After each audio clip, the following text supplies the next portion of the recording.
Kathryn, how do you see today shaping up? What is your word of the day?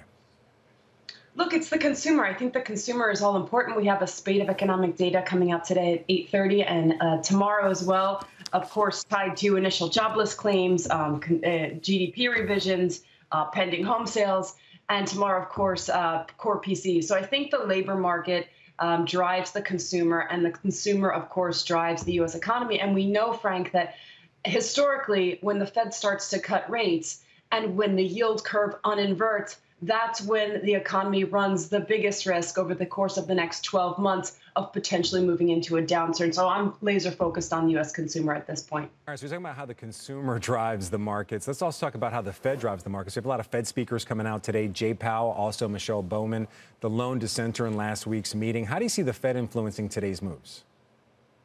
Yeah, we do have a lot of Fed speak coming out, and I think that everyone's going to be laser focused on where the Fed goes from here after the initial 50 basis point cut.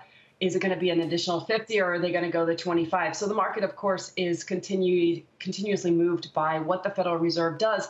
And I think tomorrow's core PCE is going to be really critical to that point. If we accelerate to 2.7%, which is what I'm expecting, we can see that the Fed's 2% target has not yet been hit.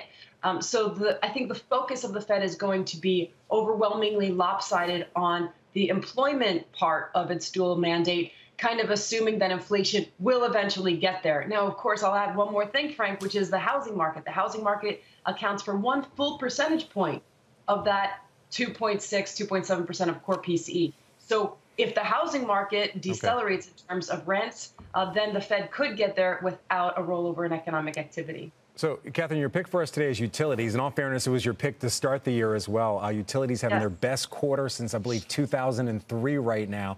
Do you see more upside? Like, what would be the driver for more upside? Don't you think most of it's already priced in?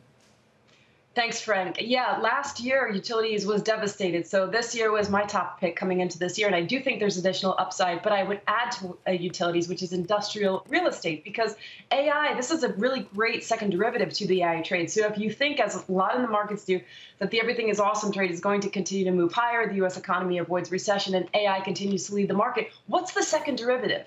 AI requires energy and industrial real estate. So that's the reason, the principal reason why I like the utilities trade. And as you said, it's one of the top performing sectors in the S&P.